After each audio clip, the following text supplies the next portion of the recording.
This audio presentation of a likely story by Samuel Bousky is brought to you by Giving Voice to the Wisdom of the Ages, copyright 2020, all rights reserved. Within creativity itself, creation conceived the extent of heavens and the extent of earth. Genesis 1:1.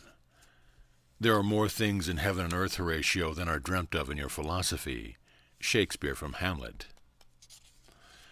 This book is affectionately dedicated in fond memory of Neville Goddard. It was his teaching and his friendship that stimulated my research into spiritual principles that have rent the veil from my inner vision to see afar. Introduction. The title for this book has been selected with care and intent. Depending upon how you enunciate its three words, you may infer the story to be definitely valid, highly improbable, or absolutely ridiculous. No matter what the implication of your expression, you will find this story to be of interest, one that is feasible, intriguing, and, though seemingly somewhat unrealistic, even quite possibly valid. This story, while intentionally written to be brief, has been assembled from very ancient historical data, together with currently available records. Contained information is derived from archaeology, paleontology, osteology, history, legends, esoteric evaluations of original religious records. Conclusive technical data is available to the effect that mankind existed on this planet for thousands of years and perhaps well over 100,000, and surprisingly enough, there is no conflict with this fact in our authentic Bible scriptures. Someone once declared that our English Bible was the Word of God, so who then would dare challenge its authenticity? Yet long before Christ came onto the scene, an Egyptian pharaoh, Ptolemy Philadelphus, or Ptolemy II, king of Egypt, commissioned Hebraic scholars to make a Greek translation of their Torah Bible for his library in Alexandria. These scholars knew very well that their Torah had been cleverly written with several distinct levels of understanding.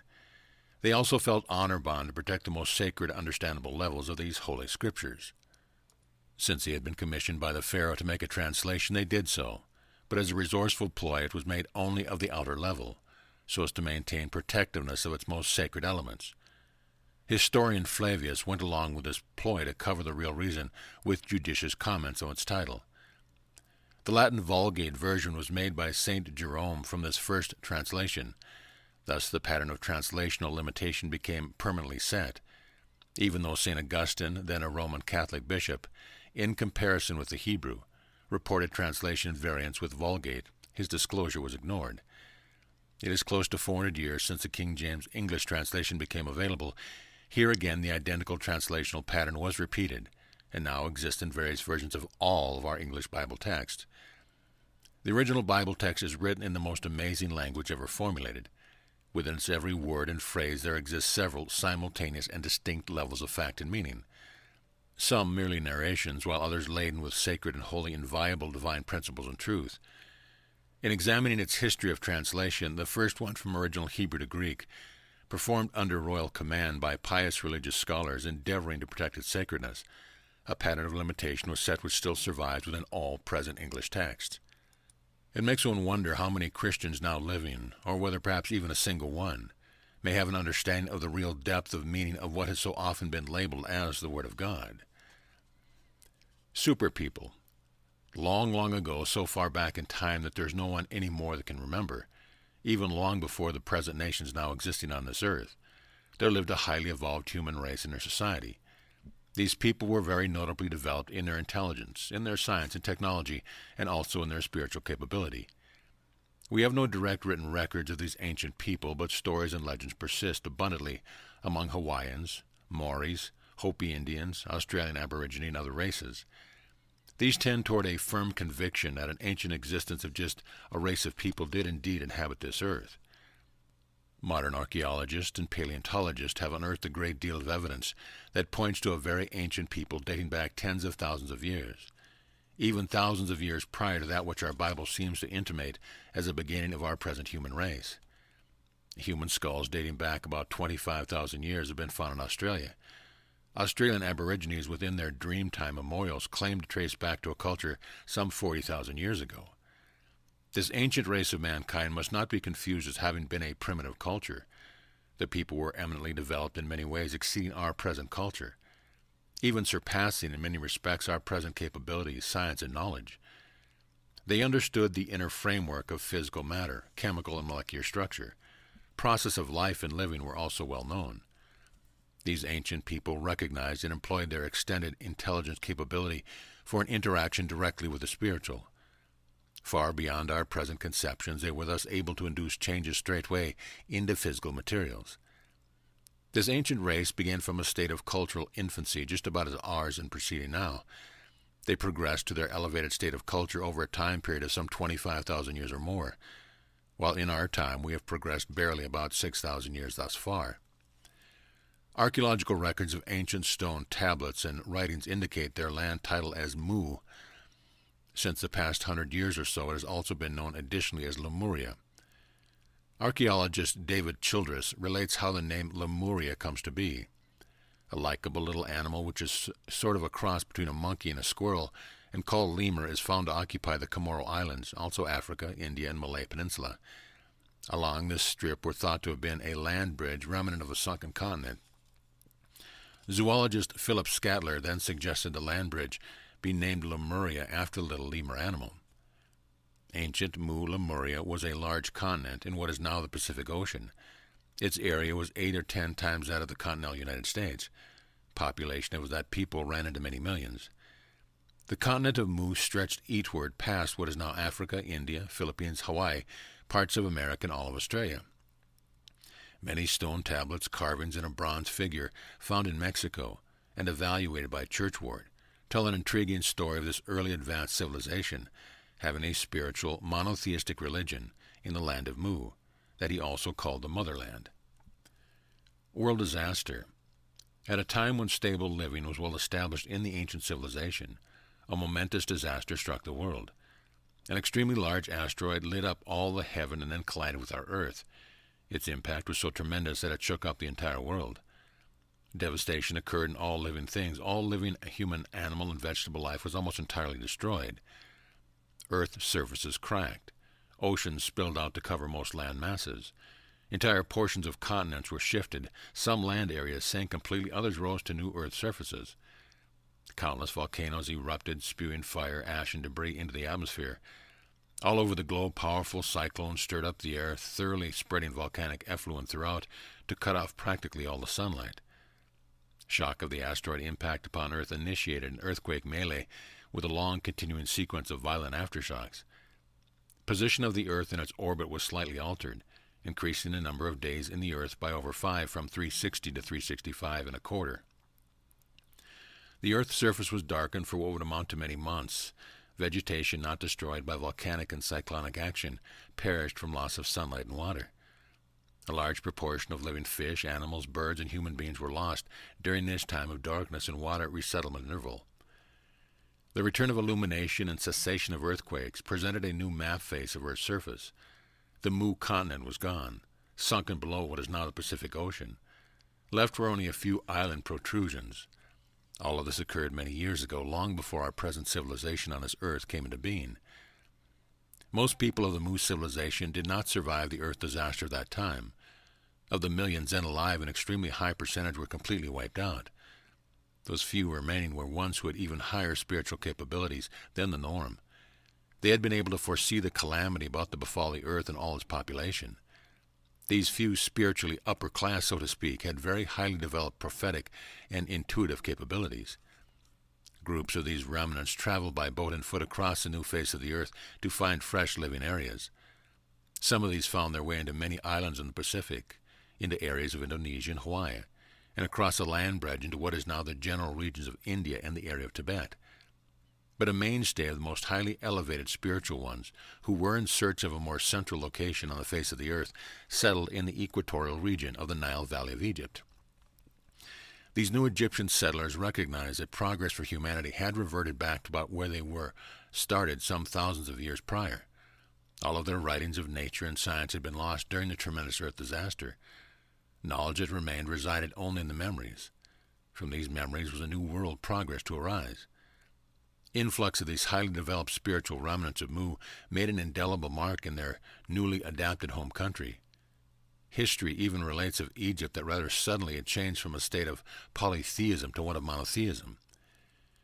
In the retained memories of the newcomers were also wisdom. With this wisdom was to come a reawakened human progress out of their past capability to form again a fertile foundation for mankind on this earth. The beginning. A tiny remnant remained of those who inhabited Egypt before the world disaster. The few surviving arrivals from annihilated continent of Mu set up a habitation of their own nearby. These separate areas were known as the Upper and Lower Nile countries. Under progressive influence from those from Mu, they merged in time into becoming the unified country of Egypt. It was then afterward that all Egypt abruptly changed from polytheism to a monotheism culture.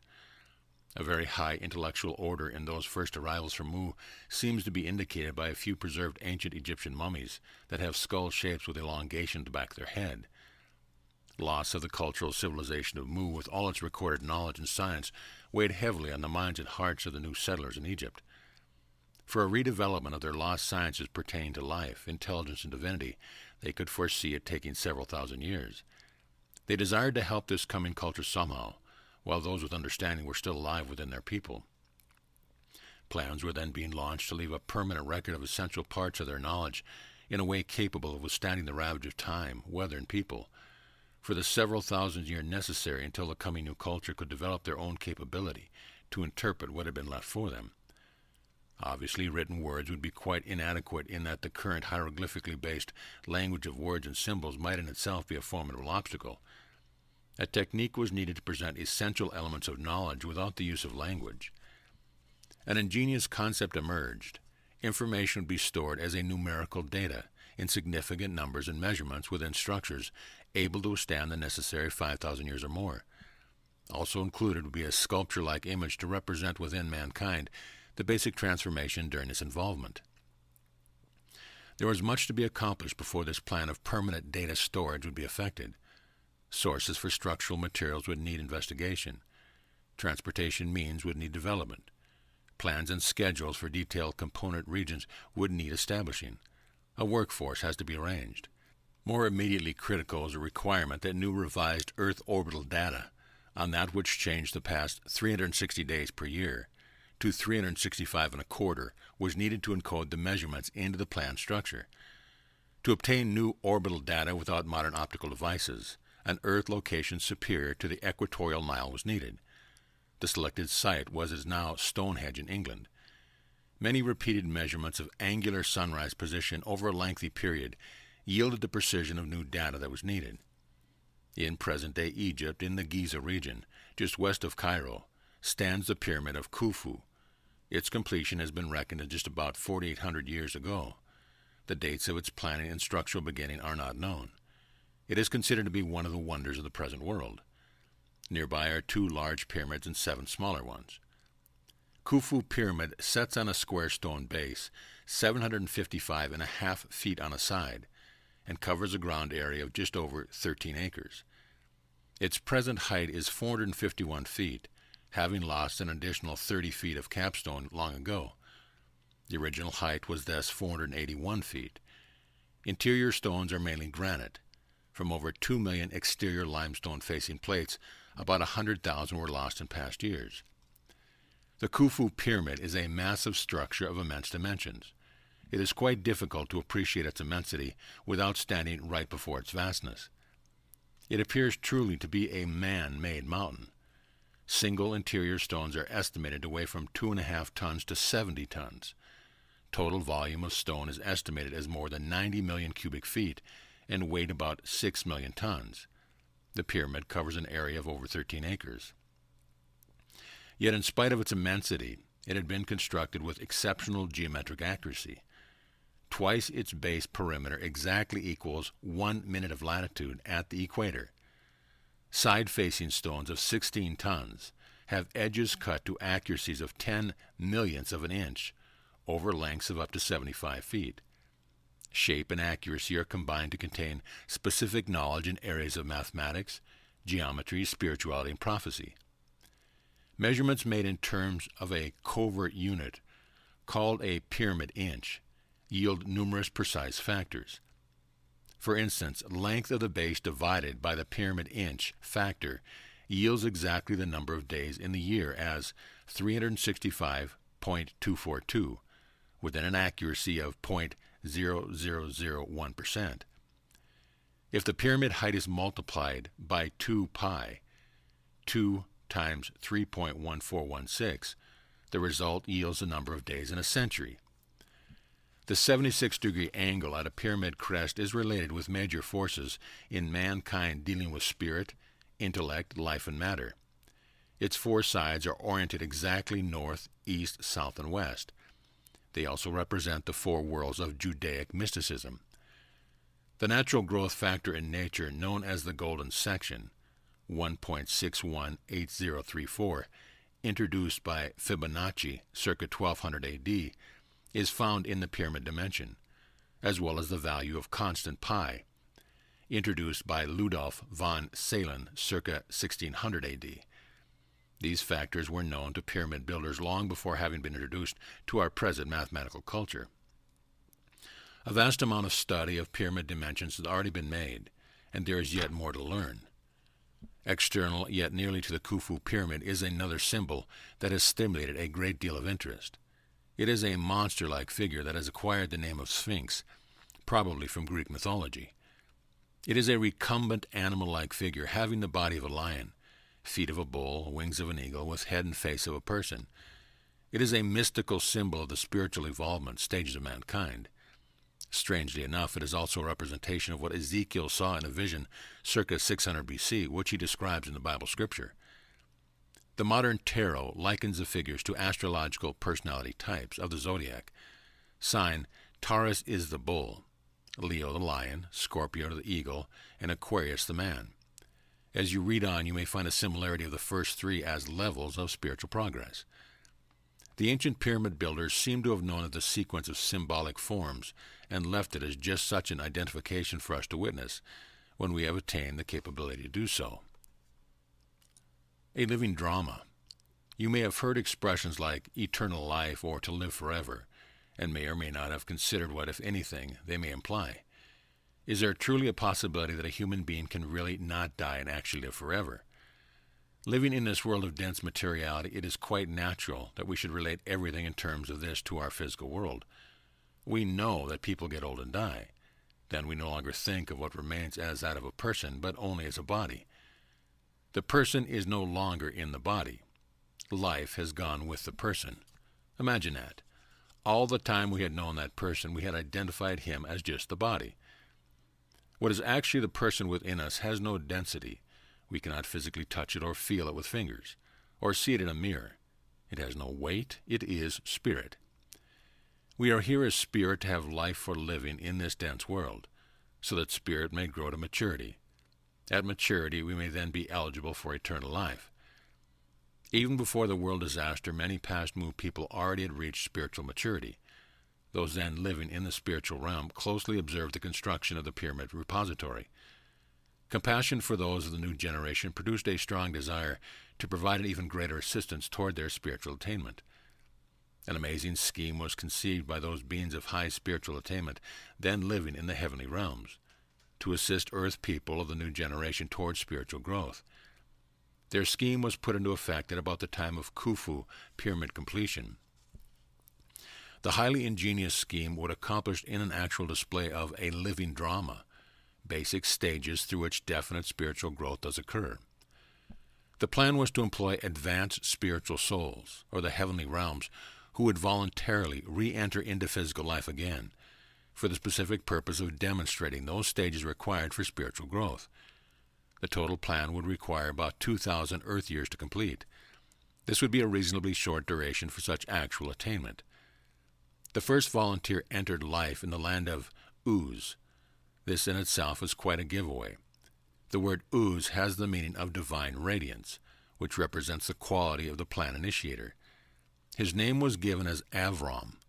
Later it became Abram in English, and then Abraham. He came into life to demonstrate the very first level requirement within consciousness, that of faith. In English, this might better be indicated as an unrestricted inner confidence, or as trust in the spirituality we all possess. This first level is also considered as entering the kingdom. Avram is told he is to become the father of a great nation. Here the word great means more of quality than of quantity. Avram's nation to be will also be the safeguard and keeper of this spiritual procedure. The name Avram itself has a meaning as initiator of outstanding elevated development. Esoteric significance of having a son is an indication of a development from within, an outgrowth. A good many years pass by before Avram attains a spiritual capability for having this development from within. His first such attempt became an ignorant blunder yielding an outgrowth or son called Ishmael, meaning deceptive divine response, not the real thing. Just as our initial spiritual growth attempts influenced by deeply embedded physical drives, that lack of mature spirituality can lead to a total enslavement. As the ingenious plan begins to unfold for disclosing the oncoming humans, the possible pitfalls and specific progressive path towards spiritual eternity, further volunteers enter the stage of this remarkable drama. A purpose of showing oncoming humans a possibility of blundering toward first-level attainment, such as that of Avram in deriving son Ishmael, is to indicate that ignorance can jeopardize growth by blundering. You will soon recognize in this drama that wherever there are two brothers or sons, the firstborn is not the one carrying forth the torch of spirituality. That is, our initial feelings towards spirituality seldom result first off in wholesome spiritual growth. Time passes. Avram at age 100 has a second son. The number 100 signifies divine drive. This second son is another volunteer called Isaac, meaning to verify growth, misconstrued as laughter or derision. The second son confirms that Avram's spirit has grown, has completed the first level, and from his development is now to arrive the second level. Demonstration within this volunteer drama is that a desired spiritual growth initially, without some inner capability, can lead into limitation, self-entrapment, or bondage.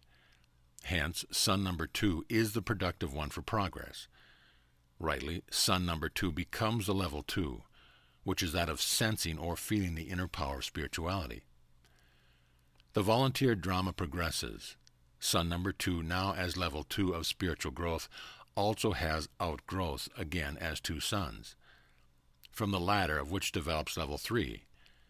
The second son, as level 3, divides into 12 specific stages of qualities. The volunteer for level 3 is called Jacob in English. It is he who fathers 12 sons and a daughter by 4 separate mothers, 2 slaves and 2 free. In popular terms, level 3 seems to be considered as though representing the 12 astrological signs of the zodiac. Such relationship is not fully warranted.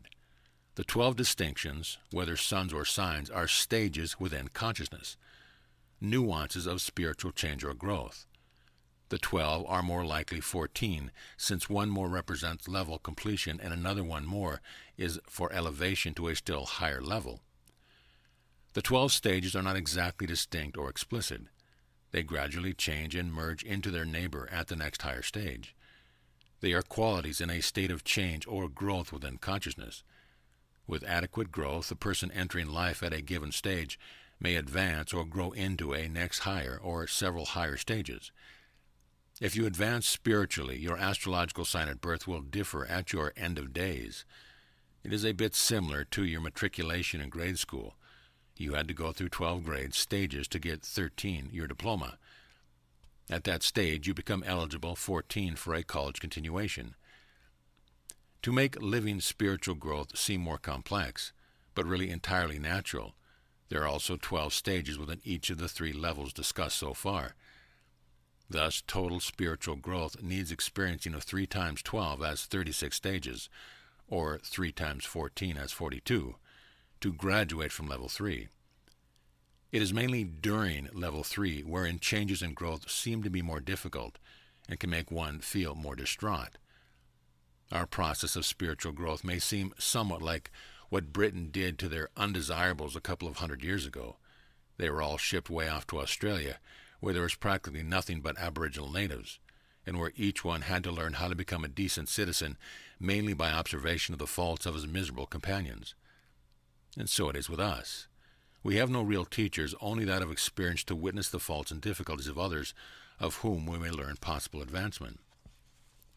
When a Jacob-type soul, level 3, seeks advancement through the loving marriage, its immaturity may force a marriage of limitation that its own 12-stage initial spiritual pattern does not desire. As it may be with us also from innate immaturity, the path we may pick through the first 4 stages, as seeming development, may be without benefit of soul impress or desire. A slight pattern change then may occur, symbolized by a level 3 soul bearing 4 more advancements in turn, sons, from 2 slave mothers. This indication is of an induced self-limitation in spiritual growth, just as that of the first son stage of Avram. Now, after advancing through 4 stages, or sons, the Jacob soul over the next 2 stages effects a slight pattern improvement symbolized by going back to his natural first wife for birth of the next sons. Now there are 10 stages, or sons, of progress, with yet only quite a nominal spiritual attainment so far. A rather major growth advancement occurs next. The addition of female-like qualities of gentleness, caring, and support enters into level 3. This is what Jacob's soul had long yearned, and is symbolized by birth of a single daughter rather than another son. A true spiritual love now enters into the few stages yet to follow in spiritual growth succession. This is symbolized by Jacob's next-born son in true love. The 11th son marries a princess. She bears 2 sons of royal blood, accepted into Jacob's family, as entry of 2 stages of higher spiritual degree. Finally, before birth of this last 12th son, Jacob has a dark night of the soul experience. There he wrestles with his own consciousness for award of his new name, Israel, meaning striving for divinity. The last son is then born, but Jacob consciousness has not yet attained release from level 3. The last son represents the coming of a Christ-like spiritual consciousness, but the next higher level is not yet attained. For after Jacob's wrestling and attaining of his new outlook name, he still limps. This amazing drama, played out in actual living life by highly developed volunteer souls, is a terse record of prime successive levels, with interlinking stages and spiritual evolvement towards scriptural eternal life. Such a reward is constantly available to each of us, even though we do continue to partake of certain forbidden fruit for which Scripture has cautioned. We will most surely die and know eternal life. Level 3 consciousness falls into just such a state through jealousy and animosity that can yet generate a condition of bondage out of its very striving. A very significant role is played out by the 11th and favorable son of Jacob level. This role, too, is played by a highly evolved volunteer soul. He comes with many spiritual capabilities, or a coat of many colors. Disliked by his brothers resulted in the 11th son being sold into Egyptian slavery. Later, the remaining level 3 sons, feeling spiritual thirst, go into the Egypt of plenty, there to receive them as a very one that they had cast out. The fate of early level 3 eventually becomes bondage. Spiritual versatility of stage 11 son raises a part of level 3 to higher status because of addition of the 2 grandsons of royal blood into the Jacob family. This then symbolizes an additional raising of Jacob consciousness and of level 3. By replacing 2 stages within level 3, this altered dozen stages, now containing elevating royal blood, become the 12 tribes of Israel, who are still the Israelites in their striving for divinity. It must be noted that the Israelites went into Egypt of their own free will, to satiate a spiritual thirst. They were not forcibly captured into bondage. It was of their own doing. This spiritual point is most significant, one that unfortunately Christianity and which other religions do not teach or even mention. Presentation in this drama of the 12 stages losing their progress in spiritual development over a 400-year period has a very basic import. In our current vernacular, meaning of the 400 years is about like back to square one or back to the beginning. Why should such retreat befall the 12 sons of Jacob? And what is its meaning in terms of spiritual growth? Growth progress through a given level has already been compared with progress through a grade school. If one fails to make the grade, one must do it over again. Jacob's limping consciousness must once again take it from the beginning.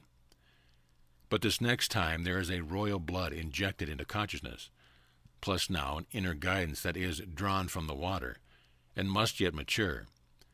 It is a new volunteer in this drama, playing the part of a spiritual guide, and is to be known as Moses. What can be the spiritual basis for new volunteers coming into the stage at this juncture? How did the 12 sons of Jacob, through their own doing, generate such a regressive consequence upon themselves? In order to find answer to these questions of how and why, some concepts that religion have given us should be re-examined. Answers reside in original Bible language, but do not come through into English translations. Moreover, most religions do not directly express or teach these specific spiritual principles. The simple answer is that what we think of as God somewhere outside of us is actually Spirit acting for better or for worse directly within each of us.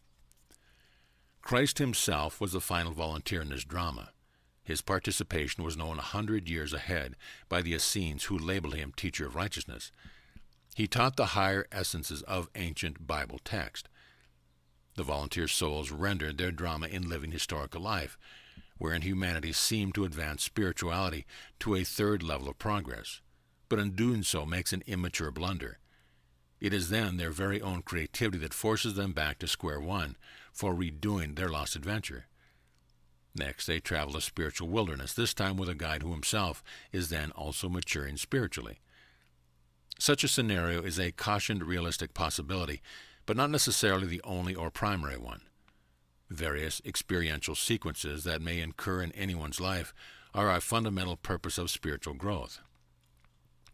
Advanced mystical teaching indicates 3 routes to spiritual attainment. These are through devotion, service, or intellect. Devotion is the simplest. If one is fully devoted to what one believes, it makes very little difference what the belief may be. It is the unshakable belief that guides one creatively.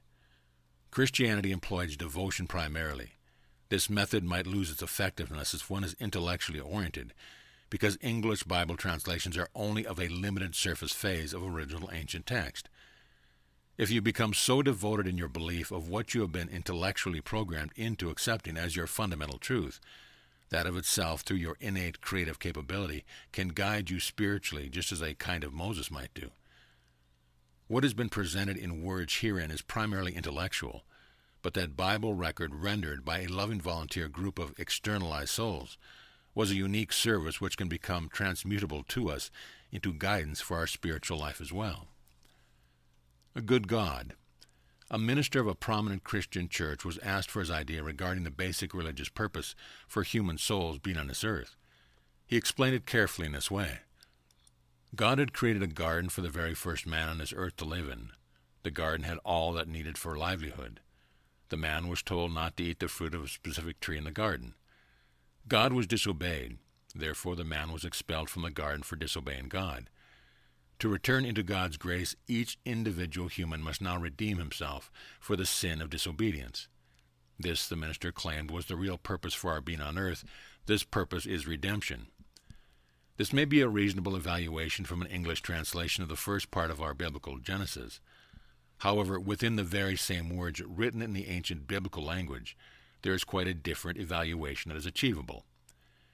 English Bible translations has existed for almost 400 years.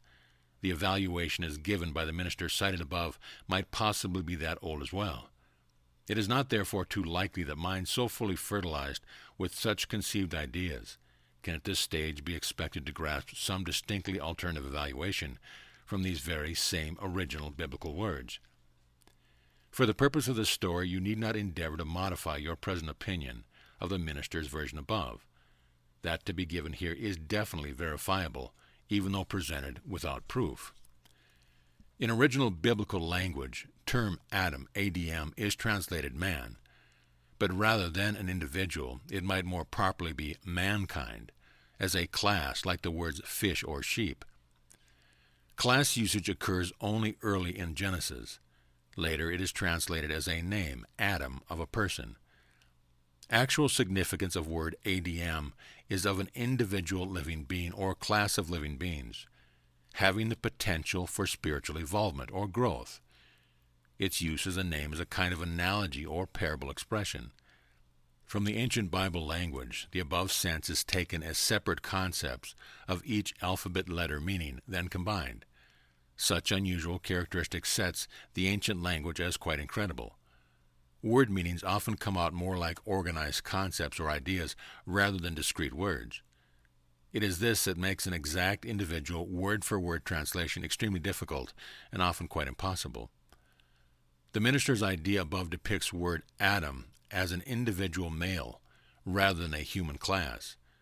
Before the word occurs in Genesis, there is another word, Hadm, H-A-D-M-H, preceding it. It represents a forerunner of Adam, A-D-M. It is another kind of living creature like unto Adam, but without spiritual growth potential. It is also a class of creature, one that has to become the ADM class of being. It is the creature considered for creative changes in Genesis, which will give Adam the same image and likeness as the Creator. Note that there are two creatures indicated, one already in existence, another that is to be altered into becoming creative like unto the Creator.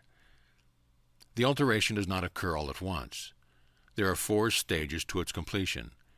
In the last stage, a new soul with creative potential is inseminated into Adam, ADM, to make it an advanced being with full capability for spiritual evolvement, a lengthy growth process. This was the original Immaculate Conception.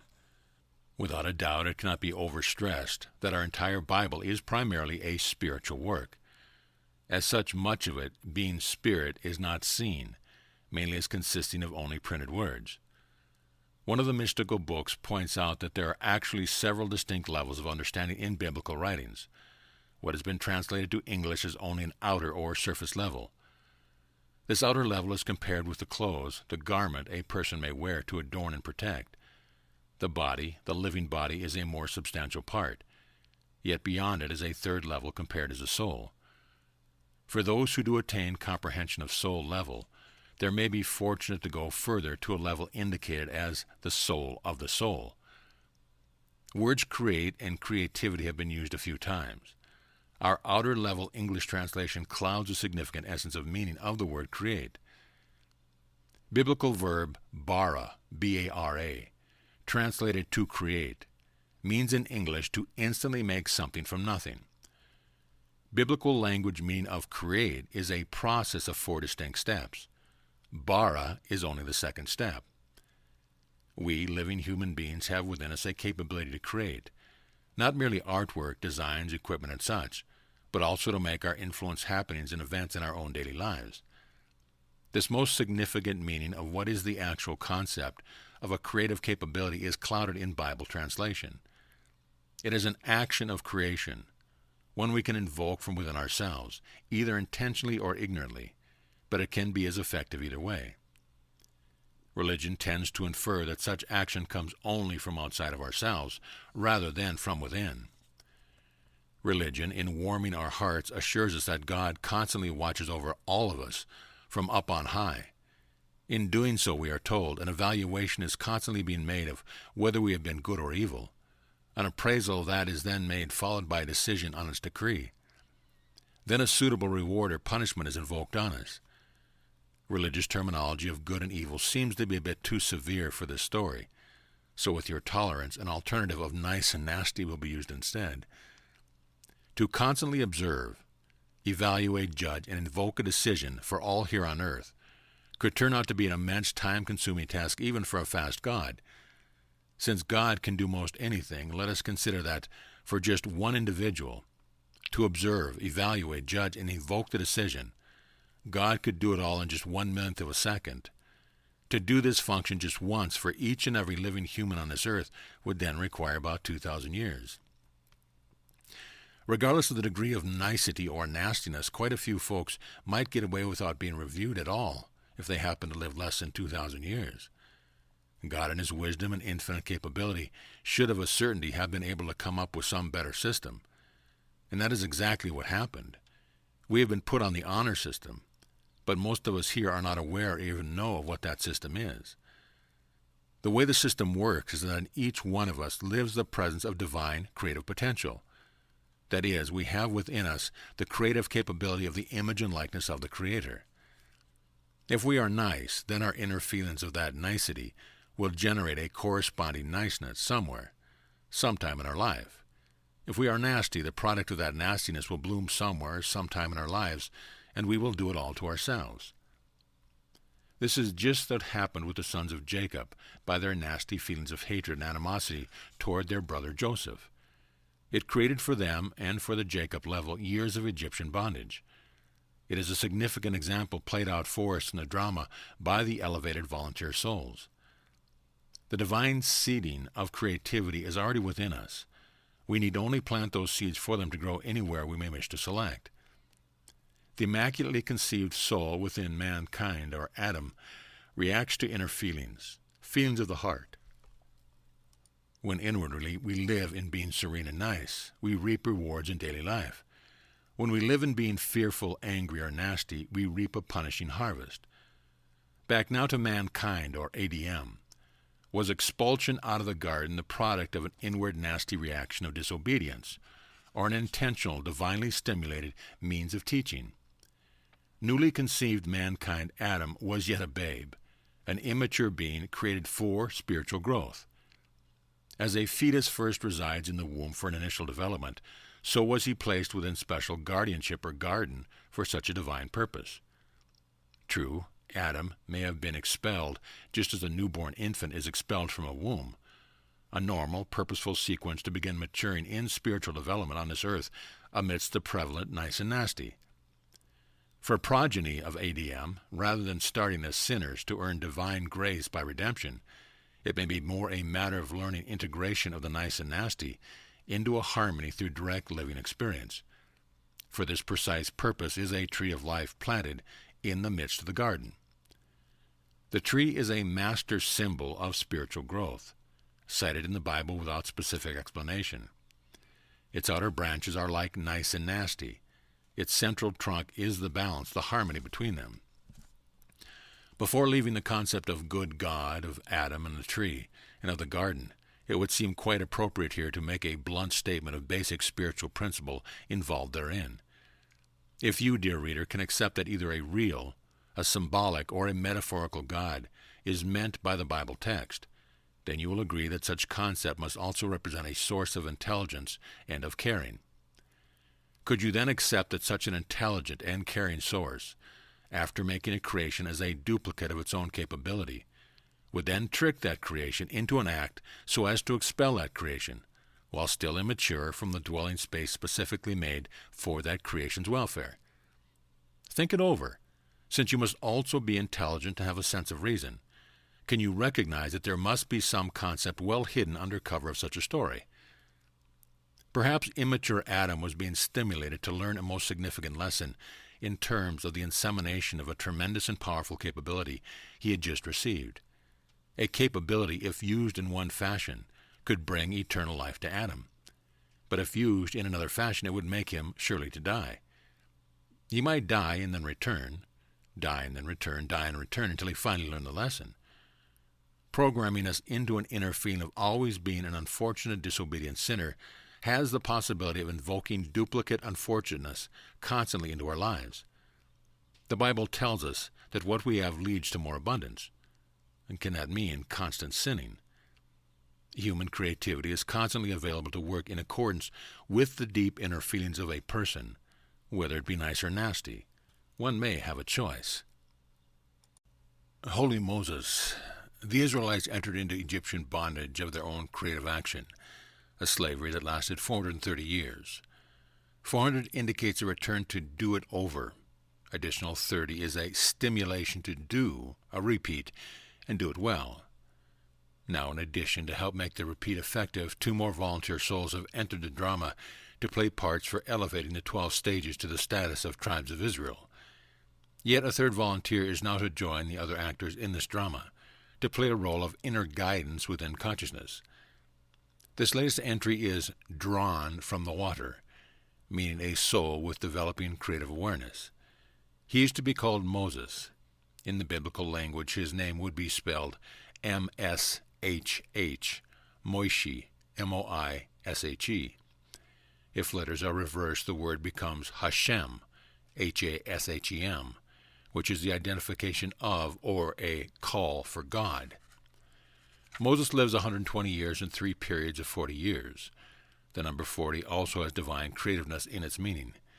The 3 periods bear resemblance to the 3 levels of spiritual involvement already covered. Moses is to play a role as agent of God, which is constantly within each of us. He will seem to us as though on the outside, but will be for us on the inside, letters reversed, as the call for God, as our constantly present inner source for guidance. Moses is commissioned to go to Egypt and demand of Pharaoh, "Let my people go." He will make 12 such demands, mistakenly called plagues. The 12 demands which God counteracts have a significance like the 12 stages of level 3 that are to be done over again. The last demand, as death of the firstborn, becomes most significant, although its meaning is veiled. The reason demand number 12 becomes so effective requires a consideration of the human body and soul pattern. Back on page 11 was a discussion of people being of a body and a soul. Body is only material substance. We can see it, touch it with our fingers, and hear it as it speaks. But the soul is spirit. We cannot see it, touch it physically, or hear it audibly. We identify another human as his body, though he is intangible spirit. When dead, both life and spirit are gone, and only a body without life or spirit is left. We no longer think of this as the person. While alive, the body is the host, the living means to provide nutrition for the soul to grow and develop. The soul, the real being, lives on, and when grown to spiritual maturity may enjoy eternal life. The body, born of earthly material, has been in this earth world a long time. Soul is of spiritual world, born into a living earthly body. Body evolved first. Human spirit came to evolve later. Firstborn is the body. It has animal-type instincts of its own. Body is biblically called the beast. See the book of Revelations. It was the beast-like, nasty instincts of Jacob's sons that brought about creation of their bondage. It is the same within us. It also causes just as much spiritual dormancy in our own lives. We, too, can be in a bondage for over 400 count, then awake to it over. Death of the firstborn was the veiled meaning for a release from nasty, beast-like drives that naturally may come from body. It is such a release that breaks the spell of nastiness within and allows us to do it over and over again with distinct nicety. A mark of blood placed on doorways of Israelites for death to pass them by has another veiled meaning. Biblical word for blood in equivalent English is DM. This is what indicates an opening for creative change, a chance for a do-it-yourself release. Release and exodus of Israelites out of Egypt marks the level of stage 13.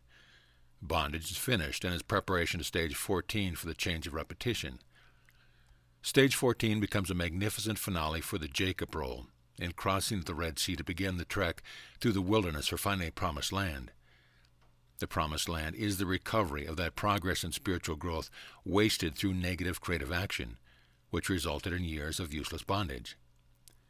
The recovery is to be a long trip, led by a spiritual guide from within the freed entourage. The guide is Moses, playing a role of maturing intuition within the conscience of mankind. The entourage includes the horde of instincts and habit patterns making up the part of the beast, an animal-like drives within all of us human beings. The trek through the wilderness repeats 14 stages for 3 levels as 42 separate encampments along the total journey. The wilderness travel with guidance by Moses ends at the Jordan River, beyond what is the Promised Land. Arrival at the Promised Land is not an end to our spiritual evolvement journey here on this earth, but it is an entrance to a much higher state and development of spiritual consciousness. Wilderness travel indicates the swing of distraught shifts within us, back and forth, between dominance by inner natures of animal to spiritual, or by their qualities of nasty to nice. Successive encampments demonstrate a series of such steps toward spiritual progression. It is somewhat analogous to growing pains during physical youthfulness. First stops along the wilderness road after crossing the Red Sea are places like Marah and Elim, having to do with waters or creative changes. This is the basic theme along the encampment sequence throughout 40 years of travel or growth. 40 also signifies water. The drama of wilderness voyage presents factors and adjustments within humankind during attainment of a somewhat higher spirituality. It is a gain over that of Abram, Isaac, and Jacob, The lifeless bones of Jacob are taken on a trek by Moses for burial in the Promised Land. The Jacob part is finished.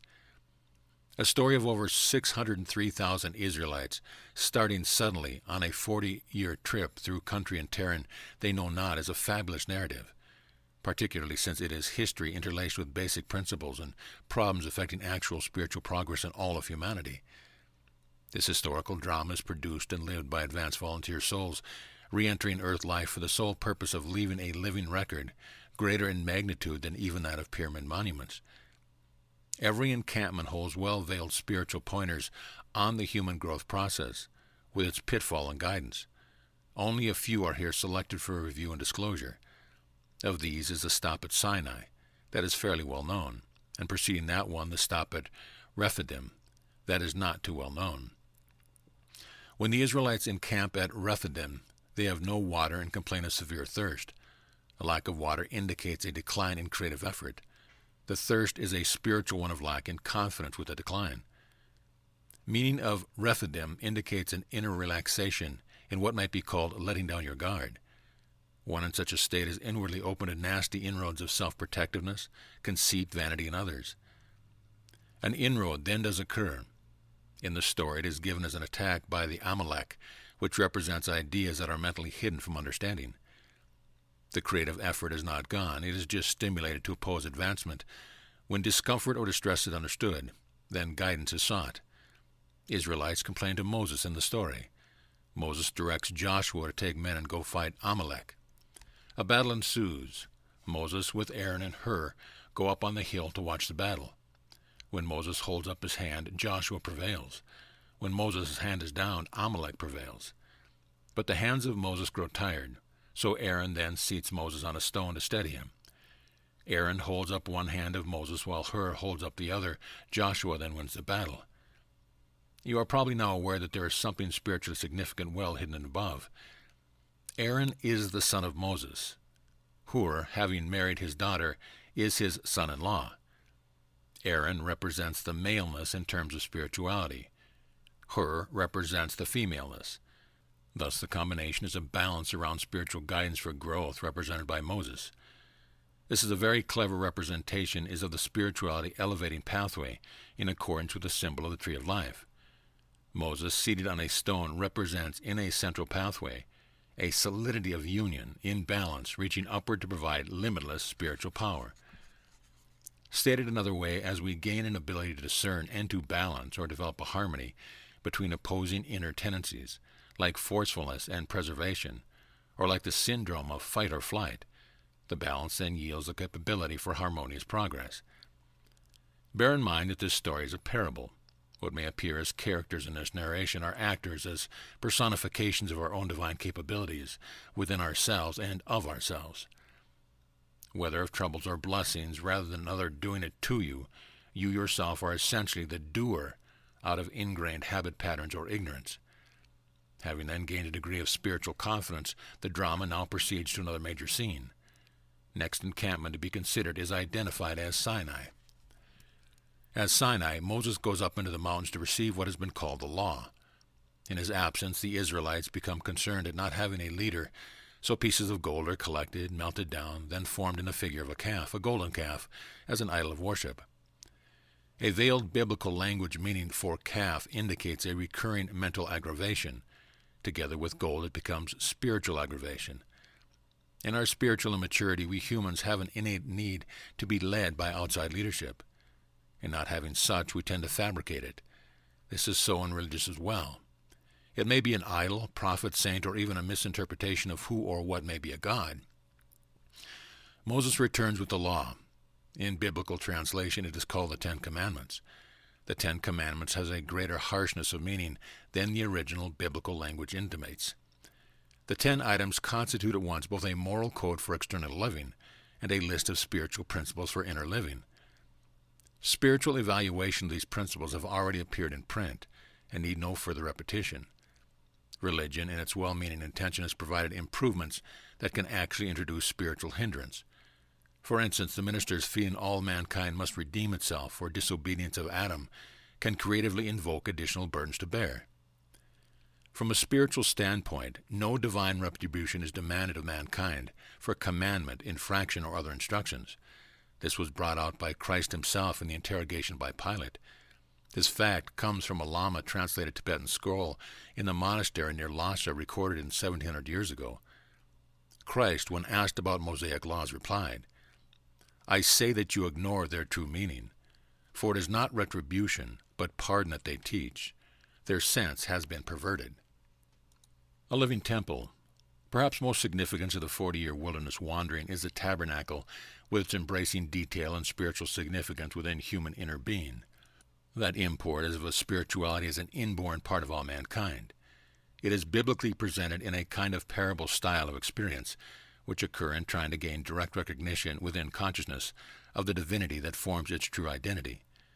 Since that spirituality is right within us, we carry it inside wherever we go. So the narration presents it as something portable, as a tabernacle, as a living divine inner dwelling. By now you may perceive the Israelite wanderers as symbolically composing the 12 spiritual personality traits of mankind, which were indicated within the Jacob level.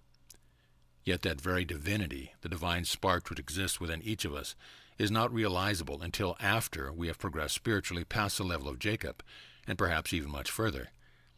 The drama indicates this tabernacle as having been first put together as a portable structure during travel in the wilderness.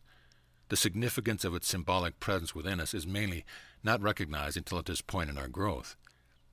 During encampment, the tabernacle is centered within a somewhat circular array of 12 separate campsites for the 12 Israelite tribes.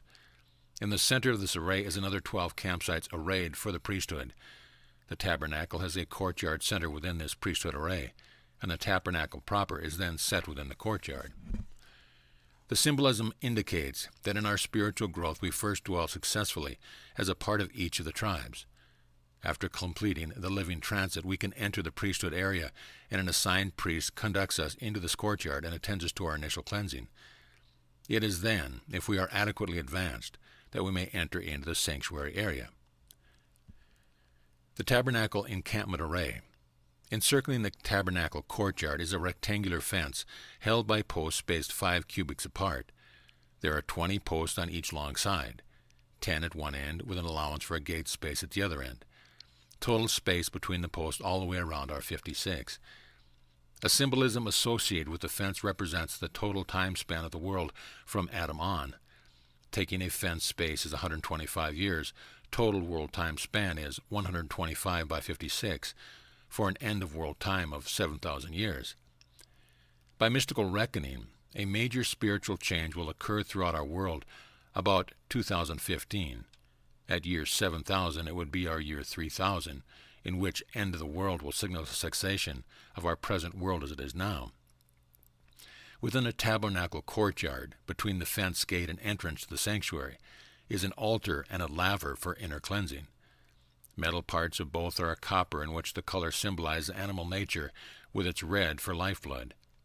The laver is a large water bowl with a highly polished exterior, so that one may contemplate on a reflection of himself. To enter the tabernacle sanctuary, one must pass the first veil at the entrance. The furnishings inside include a lampstand, a table for bread, and an altar. All metal parts are of pure gold. The solid gold lampstand is a menorah with 7 oil-burning lights commonly shown as all in a row, but Bible direction to Moses have quite a different order. It is a sacred symbol in Judaic mysticism. It has a circle of 6 lights plus 1 in the center. Alternate lights of the 6 arise on 2 arms out of different central shaft elevations. Viewing the lights from above to visualize each of the 2 3-light groups as forming a triangle. The 2 triangles of light generate an array like that of the Star of David, just as an Israeli flag, and the 2-arm positions symbolize the 2 stripes of blue on their flag. And can this be a coincidence? The 6 lights with a central one are symbolic of 6 zodiac planetary signs, with the sun above, as in ancient and proper astrological arrangements. Also 12 tribes and 12 constellations are related here as well. The bread table is to have 12 loaves arranged in 2 rows of 6. Through a translation error of Luther's German, the loaves became known as shewbread, as to display rather than the meaning of to behold inwardly. Each loaf is made of 2 strips of dough twisted together. Baking them fused them to symbolize a union of harmony between outer branches of a tree of life and of two inborn human drives of force and fear. Beyond bread table and menorah is an altar. Beyond that is an entry for the Holy of Holies, where again entrance requires crossing a veil. This veil is that indicated in the Synoptic Gospel at the crucifixion of Christ as the veil of the temple being rent. Spiritual significance for items in the Holy of Holies are not very well revealed by their English titles. As an aid toward their understanding, discussion of these will be delayed until exotic significance of a tabernacle symbology within all of us is reviewed. The symbolism of the tabernacle is so beautiful, yet so intricately involved that translations of words or evaluation of their individual symbolic meanings can hardly approach doing it justice. Even herein, the endeavor will be limited to hitting the high points, lest this book becomes too intricately engrossed. The story of the tabernacle is about each of us. It includes one on the outside, an animal-like nature that Revelation calls the beast, and on the inside, the potential of a god. It may well serve as a roadmap for the trip from the outer to the inner. Mankind's threefold nature, structured together with its progressing fourfold growth upward in this earth realm, generates a product of 12 as reflected in the tribes of Israel, enveloping a tabernacle campground. The lifetime trip begins at one of the 12 different varieties of initial soul character. Then, traveling in a circuitous route among other soul traits, it arrives in the east toward a rising sun of golden light, at an entry gate to the priestly encampment. Here, in the presence of a guiding priest of matching soul quality, one is ushered into a courtyard for an initial evaluation. Here one may remove his outer reddish garb, taking a sacred baptismal cleansing and an inner self-appraisal, but if results are not satisfactory, back to square one. First items at the entrance to the courtyard is an altar designated as sacrifice altar. Biblical word for altar has a meaning of self-releasing inner activity, a bit like inwardly directed effervescence or ferment. Biblical word for sacrifice employs exactly the same root, but indicating release of animal nature. To coin a new term, the word alteration would lend an appropriate spiritual significance. Biblical word for laver has a root meaning to dig around. Thus, an inner excavation for a release, our word lavatory reflects release of the undesirable. In the sanctuary, the bread arranged as 2 parallel rows of 6 has a correspondence with the arrival of sons and grandsons of Jacob. For each mother, her sons come in 2s, and for either sons of Jacob or the tribes of Israel, there were 6 2s or 12.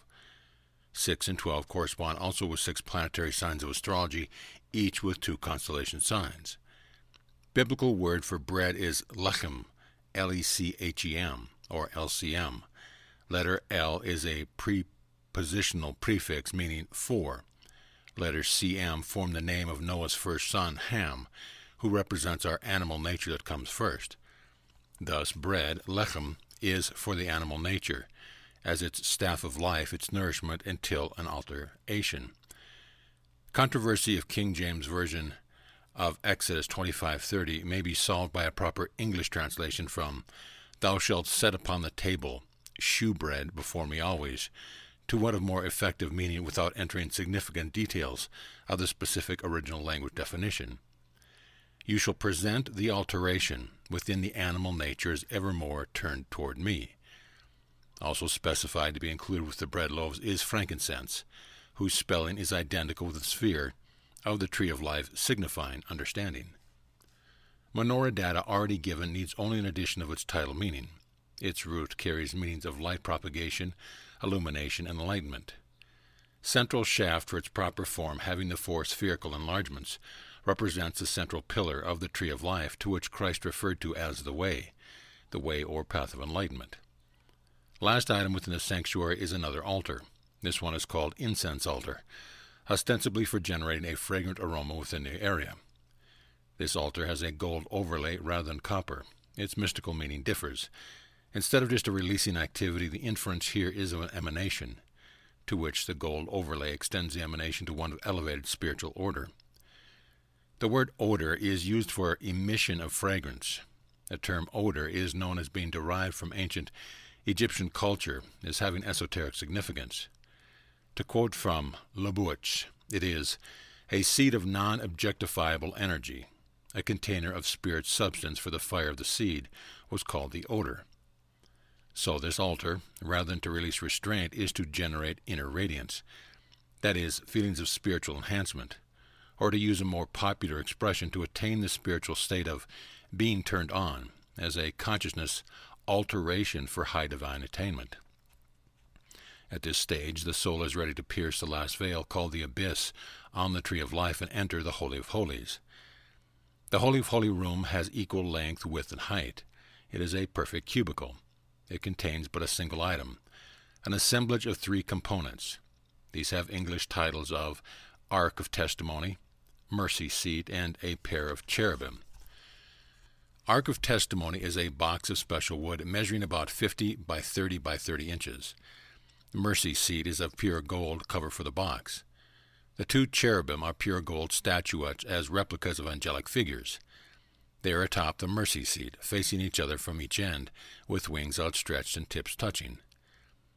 The word ark only means chest or storage container, but biblical language meaning for Ark of Testimony is quite involved, but may simply state it as a containment of readily available elevated divine source potential within human outer beingness.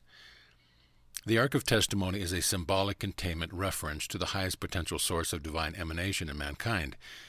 This refers to the area of the human skull, but also to the highest spiritual world.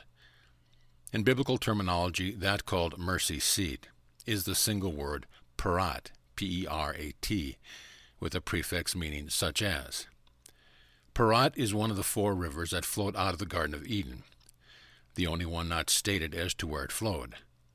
The such as parat refers to the highest spiritual world, that which is closest to the divine source. It signifies an esoteric place or condition where divine fulfillment is possible. The so-called mercy seat, rather than signifying seat of intercession or propitiation or of forgiveness, is a seat of attainment, a seat of divine fulfillment, a seat of unification. Such fulfillment and unification of the soul is to be rewarded with a primal elevation for its return home, to the source from whence it came. Mankind, as Adam, came into this earth world symbolically from the Garden of Eden. Now in oneness, Yechida, Y-E-C-H-I-D-A, to return via a pathway of the tree of life preserved for him by the cherubim. These cherubim had protected this pathway with a sharp, fiery whirlwind that at this time is yet under cover of their outspread wings. A cherub, plural cherubim, is an angelic creation of specific mission. The word also indicates a unified structure of mind, body, and spirit. As indicative of position, it is the third world, the throne of God, and indicative of activity, it is also the chariot. One of the mystical books describes the Bible as having several simultaneous and distinct levels of understanding.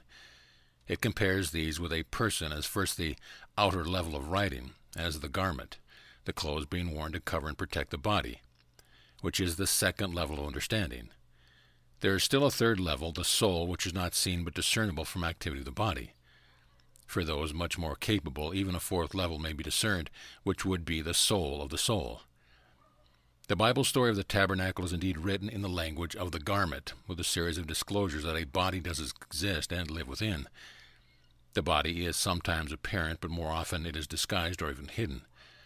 Thus there appears to be a parable within a parable where intellect alone may be inadequate to sound out the depth. The text is written and trust that you, dear reader, will discern that feeling body and also be fortunate enough to feel the pulse of its soul. As a parable, the tabernacle story relates a series of historical detail and events. As such, the garment may well be. Within that garment is more history about all of us. History past and history yet to be made. History regarding our wandering in obscure wilderness. Not about the traveling, but rather the experience that may be past and yet to be experienced. And constantly within seeming wanderings, there beats a rhythm of progress within a living soul. An apology for having returned to parable, metaphor, and analogy in relating to the above. Symbolism of the tabernacle story is so involved that in our habit patterns of relating all that we know as parts or associations of this physical world in which we presently live, that mental extension to a realm of spirit in which we do exist is not only difficult to attain, but about impossible to believe or imagine. When you feel your breathing and your heartbeat, or see your body in a mirror, you tend to identify that as you. But where is the spirit that you are told is really you? Your body, with its breathing and its pulse, is your physical home in this earth world. Your spirit is not physical. You may have sensed it in some vague area between your solar plexus and your chest. Did you ever get an extravagant present or a prize and feel a sudden elation rise upon within you? Did you ever feel you may have done something terribly wrong and feel a sinking sensation within you? If so, then you have felt what is really you. The tabernacle story is about that part of you, not your physical body, but your real spirit counterpart, the portable temple within. It has been referred to as a roadmap, but is more of a prophecy of kinds of things you will experience inwardly during changes in growth, and will begin to comprehend differences within yourself and an appearance of your world around you. Symbolism of changing types of people, traits, in the closed circle within your campground reflect what you will experience within yourself. Arrival at Courtyard Gate may not be as evident to you as it was second time around to Israelites at their first Passover time. The glow and radiance of sanctuary symbolism that is followed by the golden living light in the Holy of Holies will be eternally indelible in your spirit memory. The Promised Land. Just as the tabernacle story employed depth of symbolism, parable, and metaphor to veil an outer garment covering an import of tremendous spiritual significance, so too does the ancient terminology of a promised land cover the creatively sought by wilderness wanderers during their 40 years. The number 40 even hides the significance of the trip being inwardly performed. The promised land is just ahead of us right here within our very own souls. The land can be everywhere or anywhere on this planet Earth. The promise is of a happening in spiritual elevation to occur within our very being. The promised land is a metaphor. The land is for growing. The promise is for its flowering. The word promise is from a term which, rather than having our meaning of guarantee or of giving one's word, tends more toward the meaning of potential for occurrence, like a seed having the potential to grow but is as yet inhibited. The above metaphorical concept, though perhaps not fully evident from biblical writing, begins with the arrival by a highly developed soul volunteering to re-enter physical life on this earth. He is at first known as Avram in original biblical writing, and become Abram in English, and then later on as Abraham. Abraham is fathered or brought into life through Terah, T-E-R-A-H, who symbolizes a recycling out of a dormancy back to an activated consciousness. Terah is from the land of Uz, U-Z, meaning divine radiance. Abraham is thus symbolized as entering with high qualifications. He is told to leave his country, kindred, and father, and to go to a land which I will show thee. The land he has to be shown is most anywhere on this earth. The specific locale is to be Canaan, which signifies areas of undeveloped, materialistic being, such as in you and me. The concepts of Canaan, to be an actual promised land, were mainly concoctions by Bible historians, translators, and or storytellers. Rather than him being promised something, Avram or Abraham was being directed towards spiritual attainment. The land is actually designated in the Bible writing as earth. His directive is towards starting spiritual development here on this earth within materialistic or animal-like beings. More properly, the Promised Land might be used as a title for the continuous historical living drama lasting 2,000 years that started on this earth with Abraham, then summed up and completed by Christ. But we have left the story of our inner guide Moses still in the wilderness on his way with us toward an alteration of some kind at Cana. You'll recall that we had to redo the first transition through the 12 patterns now represented as the tribes of Israel. Thus we arrive at a gateway to what is represented as the tabernacle courtyard. That same gateway is like the finishing of the wilderness travels with Moses, but that same kind of promise here is the Jordan River as a gateway into Canaan. Of the thousands who left Egypt to wander for 40 years through a wilderness, only 2 of the original were among those who arrived at the Jordan River for entry into Canaan. All others perished en route. Those arriving were the offsprings, outgrowth, developments, and spiritual upgrades of the initial personality traits that were in bondage for 430 years, and who grew in advancement during the trek. Crossing the Jordan River into Canaan represents a major step upward of spiritual level, which may occur in each of us. Just as the crossing of the Red Sea from Egypt Exodus, the Jordan River water was also held back to permit a second crossing of water on dry land. Jordan River crossing and Canaan entering are like numbers 13 and 14 already mentioned. These numbers represent an upgrading beyond the 12 personality traits to number 13. plus an elevation to the next higher spiritual level as number 14. From the Bible story, you may recall that 12 stones taken from the Jordan River were set on the Canaan side as a memorial. This representation is like that of the sacrifice altar at tabernacle courtyard entry. The name given this memorial is Gilgal, which means a redoing, a repetition, but in addition it has the same meaning as our present words reincarnation or resurrection. There is doubt as to whether Gilgal was actually a place. Upon release of Moses from his mission, he is taken high on a mountain, or elevated, to see across to the so-called Promised Land. This bears an equivalence to that of the Christ upon his mission release of having the veil of the temple rent apart. When your own elevation is at hand, you too may be able to see across, to have such an awareness of its presence. After the crossing, Moses has been represented our inner intuitive guidance for the redoing, and is now superseded by a new higher guidance. The only two arrivals out of the total original people from Egypt were Joshua and Caleb. Joshua is our new spiritual guidance. The Hebraic name Caleb means dog. It is a representation of an inner companionship of our materialistic, animal-like nature. The name Joshua is very closely related with the Hebraic name of Christ. Significance of the name Joshua points to awareness and guidance, to divine spiritual direction. The given name of Christ points to unification through inner divine activity. In terms of symbolism of the tabernacle, our inner temple, the level of growth now corresponds with entrance into the sanctuary through the first veil. First mission for Joshua is to attack Jericho. He sees a man nearby who says he is the captain of divine hosts, and tells Joshua to remove his shoes for the ground whereupon he stands as holy. Full esoteric meaning is alluring involved, but its essence will be touched upon here without detailed analysis. The root word of Jericho has a literal meaning of odor, but in the mystical sense it signifies an emanation within an enclosure. Jericho was a walled city. It represents our inner spirituality that may be entrapped within walls of inflexible intellectual materialistic concepts, habit patterns, brainwashing. To advance within this new level just entered, this is the very first of her attack. These walls must come down. The captain of divine hosts is telling Joshua that he will have the backing of all divine capabilities if he inwardly respects the reverence of his holy mission. So also for us, as we enter higher spiritual levels for attainment, we may be creatively propelled by steady inner feelings of what referred to as the holiness. Our animal-like nature is forced to dwell this earth wherein is its necessary life force of sustainment. That very basic nature itself then in turn becomes its necessary life activity for our spiritual being. It is its land of promise, as its potential source and means for sustainment and spiritual growth. Primary nutrients of growth in our spiritual being is the living of life, of our animal-like nature. Thus it therefore becomes essential that we maintain for our animal-like nature an inward reverence, that it too may benefit creatively from its aliveness. For these reasons Christ taught that we should love our neighbor, which in original Bible language means our intimate associate, or animal-like nature.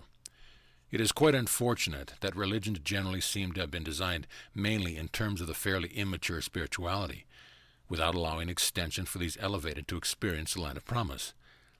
Once a person is mentally programmed, or to use a stronger term, brainwashed, into the dogma of a specific religion, he may be faced with a future of bondage like unto that of the sons of Jacob.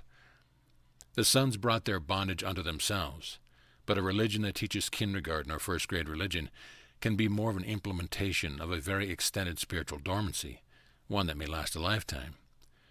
If we earnestly seek religious freedom, the liberty to have available free access to the land of promise, then, as for Joshua, such a wall must come down. The efforts for Joshua were only well started in his overcoming the men of Jericho and taking possession of the city. He still had 7 more obstacles to overcome. These in the Bible narratives are described as the battles with the Amorites, Perizzites, Canaanites, Hittites, Girgashites, Hivites, and Jebusites. When the work of Joshua was over and he neared his end of days, he called his Israelites together and spoke to them, directing that each should make his own choice as to the faith he preferred to follow. Even though the Israelites had their own priesthood, Joshua's words propose a state of religious freedom, a religious status to follow one's own conscience in liberty and freedom of choice. Ideally, democratic governments may be founded upon such a basis of liberty and freedom for all, but this should then be within personal bounds that each not encroach upon the liberty and freedom of others. In government, avoidance of such encroachment requires laws which of themselves must introduce limitations of both liberty and freedom. A bit further along, we will explore whether religion might be patterned after an ideal democracy, or if it should be a monarchy. But for now, let us consider the battle areas of Joshua during his guidance for making the land of promise equally available to all. The 7 major obstacles presented as battles for Joshua to overcome relate to Hebraic letter Zayin, Z-A-Y-I-N, which carries the numeric value of 7. Zayin may denote living activity of life, or what has also been called aliveness, the essential nutrient for spiritual growth. It is of extreme importance toward our spiritual growth process that these 7 basic obstacles are first to be subdued, then essentially eliminated from within our innermost being. Then a natural growth may continue to advance, else we may merely remain in another bondage. While the 7 obstacles are biblically presented as a series of battles for Joshua to vanquish, they are in reality something we must untrain from within ourselves. They are habit patterns of feeling and of thinking, of which we could be totally unaware. Yet with our inherent creativeness, they can automatically induce these so-called stumbling blocks to limit or impede spiritual growth. The 7 obstacles are indeed quite like military defenders that will fight to maintain their ground within us. But with spiritual guidance through a Christ-like Joshua, we can be made aware of their actions and gradually subdue them. For brevity herein, the meaning evaluations of the 7 inner obstacles are bypassed in favor of just a simplified, concise assessment. 1. Amorite. It represents predominance of sexual drive, lust. It has the same root as word said, S-A-I-D, of Genesis 1. In God said, to indicate a coming creative act. Note relationship to English word, amorous. Perizzite represents egotism, self-importance. The Canaanite represents hidden dominance of animal nature, foundational obscurity. Hittite represents fearfulness, timidity, consternation, part of the flight or flight syndrome. Girgashite represents a drawing within, hiding behind an imagined image, reluctance to expose self. Hivite represents beastiness, wickedness, the fight part of fight or flight syndrome.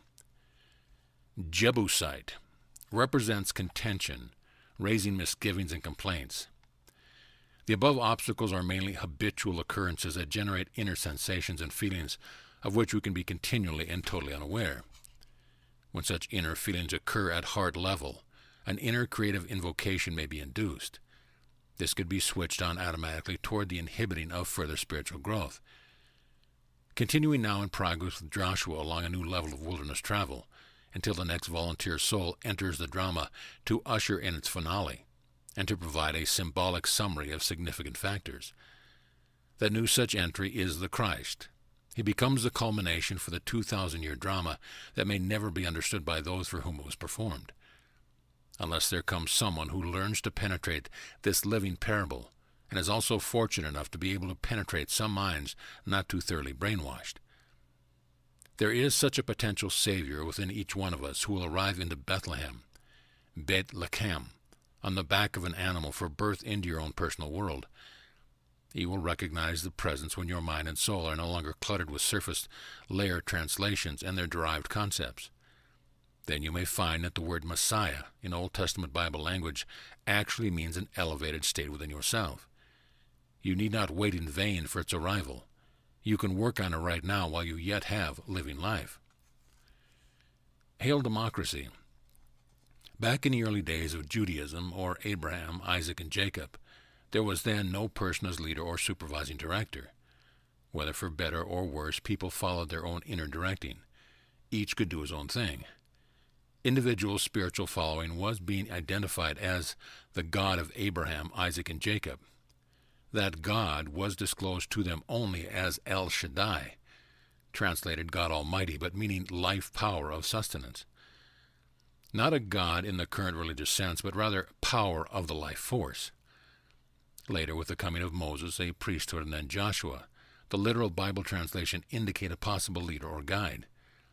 However, in the mystical sense, this indicates mainly a basic freedom toward following of one's own heart. Leadership was to be from inner spiritual development within, and for each individual. This is a kind of personal liberty for self-selection of one's spiritual direction. When Joshua, before his death, called the people of Israel together to declare to each make their own preferred choice of faith to follow, he did thus endorse a freedom of and liberty in religious choice. Personal freedom and liberty has for a long time been the hallmark of governmental democracy, but let us for the moment stretch this concept of personal freedom and liberty to spiritual freedom and liberty. Then let us think of this as religious democracy in specific terms of the individual. People have long been likened to sheep, and that they seem to demand to have a leader. It was during biblical times of last of the prophets that the Israelites insisted on having a king. Then about 1100 B.C., Saul was made the first king of their people. In so doing, a virtual religious democracy became a virtual religious monarchy. Gone was the personal freedom for religious concept selection. Now consider your own religion. Is it democratic-like, or is it monarchical type? Do you freely search out the present religious following, or was it acceptance of hand-me-down from parent or relative? Did it conform to your feelings of conscience, or were you told that you were to feel and believe? Have you been intellectually trained into that belief? There was no Christianity when Christ was alive. Was then Christ a Christian? Did you know that Christ taught a true esoteric Judaism based upon the Old Testament? If you are a Christian, do you follow the teachings of Christ or of Christianity? Do you know whether or not they are the same? At the time of Christ, some of the esoteric essence of ancient Judaism had been lost, and when Christianity became like a monarchy, it also changed. Lost is the true essence of which Christ taught at the time. Now is it lost again in our English Bible translation. The name Jesus is an excellent example. It has lost entirely the beautiful esoteric significance of the Hebraic name given him. The name Jesus is indeed a very sad corruption of a distinguishing given name. Perhaps corruption of the name symbolized what may have happened as well to the religious teaching.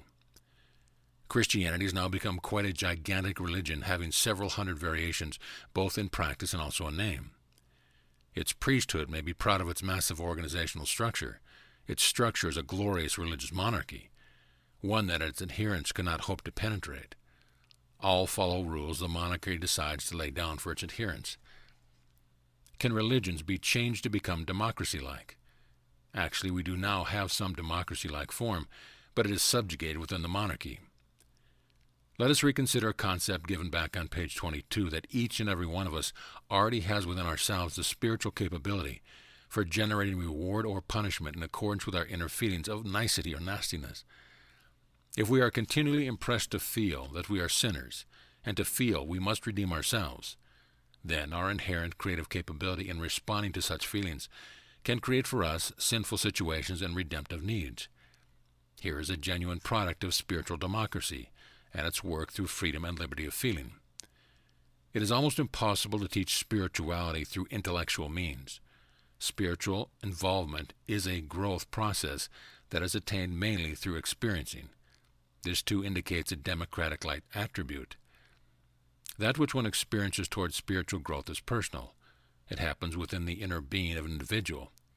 It may be stimulated by a unity of feeling in a congregation, but its experiencing is something individual, personal, and intimate within each soul. Our available creativity can be directed to assist in a process towards spiritual growth, but here again it may be better of an individual basis than in groups.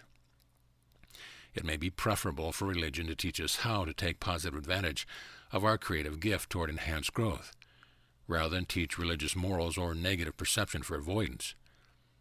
Major stumbling blocks, stifling spiritual growth, come to us right from birth as innate instincts for propagation and protectiveness. Such stumbling blocks derive from the dependence in our physical body of our living animal nature for nourishment of aliveness, the activity of living. Propagation involves our most basic animal drive. Effect of an organism is far extensive in human beings. Violent life force discharging from its spinal end flows sharply upward, triggering the region for spiritual creativity. Bible translation that calls this region the heart lies in an abdominal area between the solar plexus and the lower part of the sternum. When occurring in deep mutual affection, pronounced spiritual elevation can result. An organism can be so ecstatically stimulating that a habit pattern may develop just for that effect alone. Then any possible spiritual gain is lost, and animal nature dominance can become a pattern of inhibiting spiritual growth. Such a democratic freedom of action freely chosen to maintain can denigrate other spiritual areas. Self-protection, another animal nature drive, also is a source of quite a variety of stumbling blocks in spiritual growth. These in terms of protection, both physical and also psychological. The first psychological type is in the story of Adam and Eve about covering their body nakedness with their fig leaves. The fig leaf coverings were aprons which cover only the front. The word fig is related to our word figment. A figment of imagination was thought by them to hide what they wished not to be detected by some penetrating eye. Based upon an inner concern of not qualifying with others' position or capability, we humans tend to do or say things that we imagine will raise us up to an equal or superior level. The inner concern, a form of fear, can creatively reverse what we thought we were hiding. But even worse, a habit pattern in repetition so formed can limit spiritual growth. Should a helpful person point out to us such a habit pattern, our self-protection instinct automatically will rise to the defense, and an argument may ensue, or we may run away. Fight or flight syndrome. The second Bible commandment indicates quite a similar stumbling block in cautioning not glorifying a graven image. Word graven means self-made. We humans tend to create our own imaginal qualities and capabilities about ourselves for presentation in subtle ways to others. Again, should such be pointed out, another fight or flight activity may develop. Another drive based on inner feelings of inadequacy is to make ourselves noticed by others. This takes a variety of expressions. Continuing activity of such can develop habit patterns of which may be fully oblivious. An inner feeling of being inadequate can creatively cause us to appear inadequate to others. Spiritual democracy is in us to teach advancement out of experiences gained from error habit patterns. Having such habitual patterns that limit spiritual growth is referred to in the Bible as being unclean. The Gospel of Matthew 12:45 indicates one with such uncleanliness may have 7 destructive demons. A so-called demon is just such a habit pattern for which Joshua had to fight 7 battles, and to bring down the walls of Jericho, the habitual containment. From a religious standpoint, we are often told to say a prayer. If you have a democracy like freedom, you may do it any way you choose. Remember, prayers are not answered. They are creatively produced by your own deep inner feeling during the prayer. Remember the statement in Matthew 25:29, also 13:12. For unto everyone that hath shall be given, and he shall have abundance. But from him that hath not shall be taken away, even that which he hath. A simple request for help from God or for that which you do not have can bring you unanswered prayers. If you pray for something you want but feel you do not have it, your inner divine creativity will arrange for you to lose something you do have. If you feel sick and pray that you have no more of that sickness, you may become even more sick. But if in your prayer you can feel the enthusiasm of God having prepared that which you wish is already available, then you shall have it. Or if you are sick and can feel deep within that God has intervened, and that deeply within you are really already well, then that too will be awaiting you. Your prayers need not even invoke God. The divine creativity is always within you right now. You need only get the feeling of your desire across in a positive fashion, somewhat like a vision, to obtain the desire. Spiritual creation can take place at once, but for it to manifest in a material world at a certain physical place may take some time. Remember these paraphrased lines of Habakkuk 2:3. Your vision has its own appointed hour. It ripens, it will flower. If it seems late, just wait, for it is sure and will not be late. Beastly dominance. Bible book titled Revelation refers to an animal nature as the beast. It further cites the beast as having a number 666. Mystical evaluation of 666 is the word stavar, S-T-A-V-A-R, which in the original biblical language can mean an inner state of non-awareness, or not having the capability of either knowing or understanding. Gaining capability to become aware or to comprehend dominance of the beast within us is designated in the book of Revelation as wisdom. You already know the essence of the beast concept from that related back on pages 26 and 27. Our Bible story tells of two types of living creatures. First, an existing physical type. Second, a growing upgrade of the first type, which has added to it a spiritual capability to create. A capability just like that of the Creator. We human beings are the upgraded type. The upgrade is spirit, not physical. The body part that is physical we are calling animal nature, and the Revelation has called it the beast. The beast, as part of us, comes into this world from birth, equipped with its animal type instincts and drives. It is older than its upgraded spiritual part, which is yet immature and in a stage of growth. It is quite natural, then, for the beast to initially take over and try and run the show, and so it does, while striving to live and act as its basic animal nature. Whereas we are the spiritual human part, do not even recognize that we are not really in control. This is the essence of 666. When we do get to be aware, then and only then have we gained wisdom. The natural tendency of the beast to live and act as a basic animal gives rise to many stumbling blocks towards growth of our spiritual beingness.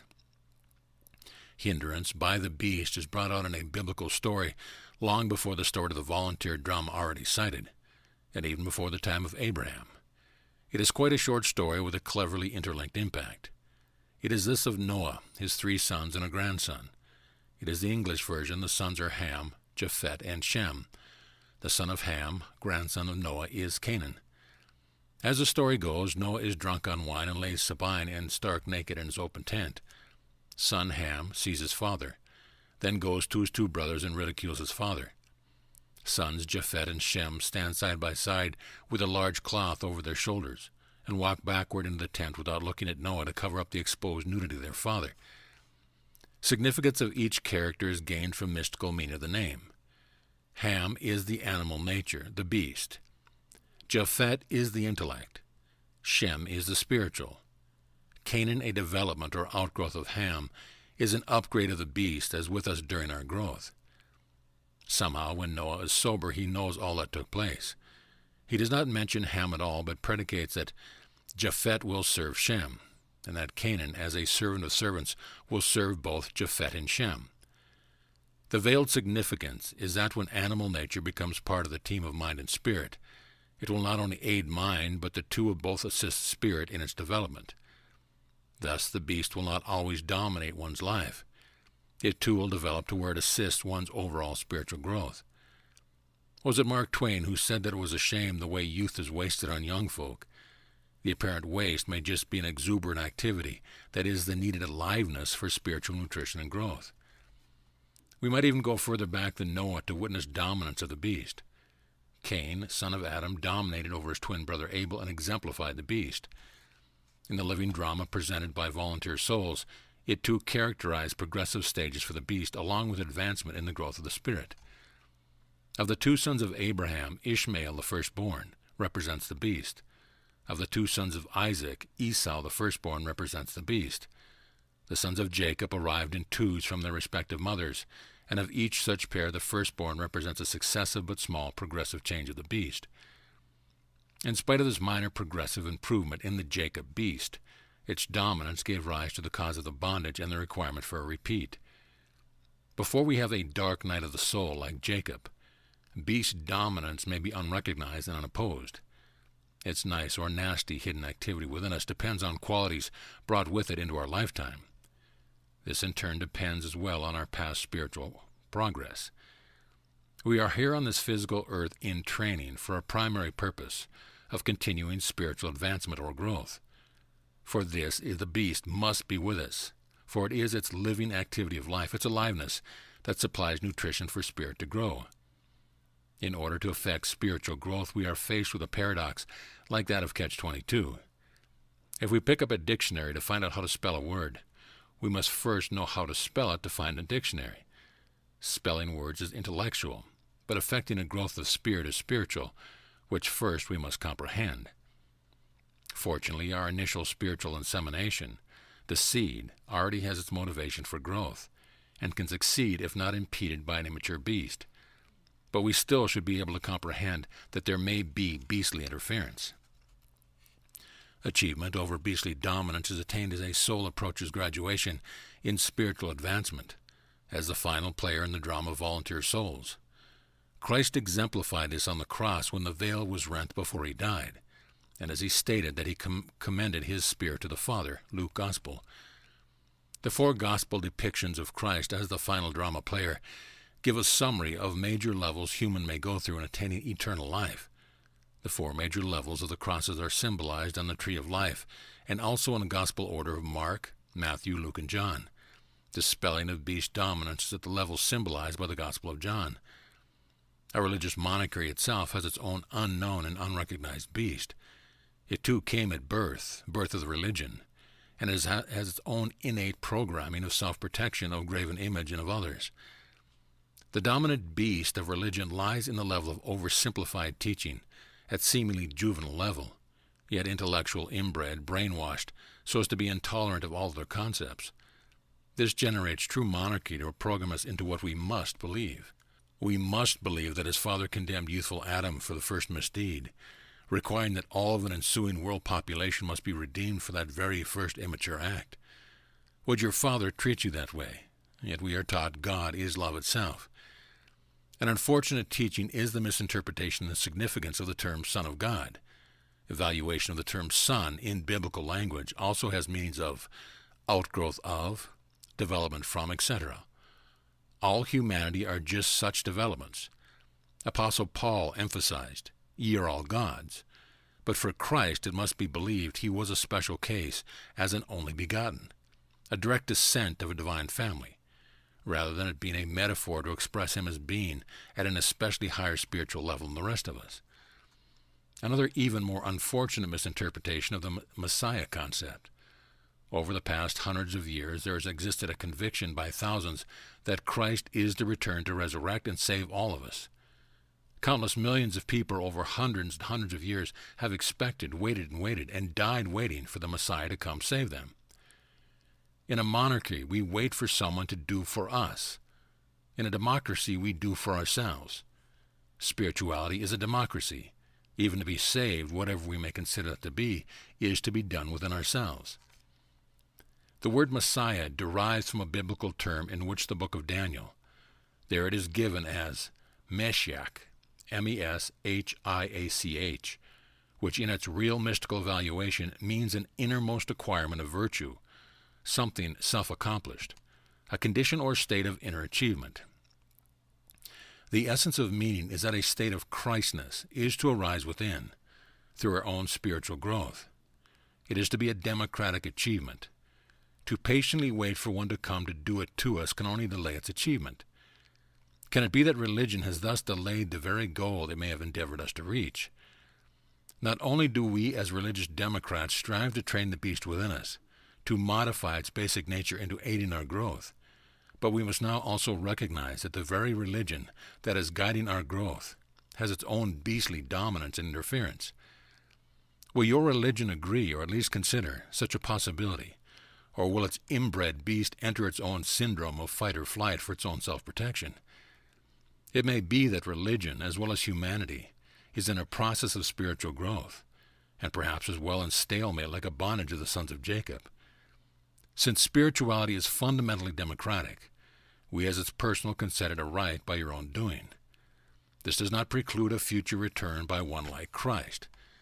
It is of an interest that religion has been formulated by people, and may have similar kinds of growing pains as people do in maturing. This is an encouraging sign, even though a stalemate may have ensued. Now there is already an activity afoot to do it over, or at least to explore changes. Changes that may encourage and attract another highly developed soul to come back into this world again as a guide. Religion in its various forms has already done for humanity a tremendous amount of good. It satisfies an initial innate spiritual thirst that most people feel, yet know not specifically what it is. Of even far more good is keeping of our Bible alive in a sweeping international spread in spite of English translational limitations. Because of our religions, the Bible has become the greatest selling book in the world. The highly advanced souls who planned and initiated the extraordinary volunteer soul drama considered 2,000 years as a reasonable time span of successive lifetimes on this earth training center for the attainment of graduation-grade spirituality. Religions of merely a few hundred years should not really be expected to have yet attained their own eternal life qualifications. If we can believe that humans are on their way to making the grade, then we must also believe that religion shall do so too. The book of Revelations tells of a coming great world battle. Therein reference to Armageddon is directed to the original Bible language. This yields an esoteric import for Armageddon as an ultimate violent merging of life with spirit, of livingness with spirituality, of body with soul, and of good with evil. Symbolically, this can apply to our earth world, to all nations, to religions, and to individual humans. All are teamed up with their own kind of beast, plus an inner esoteric drive toward higher attainment. Yet this teamwork begins as more like being handcuffed. The idea of working team is used also in religion. Is there called the Father, Son, and Holy Spirit, a threefold team? Mystical principles represent those of individual letters, which are called mother letters, as a representation of a divine threefold team. One of the mystical books that supports the Bible states about these mother letters as a great secret, wonderful and concealed. And from them are born fathers, from which everything is created. These latter fathers represent the divine reflection into our physical world, which is our training center to support spiritual growth.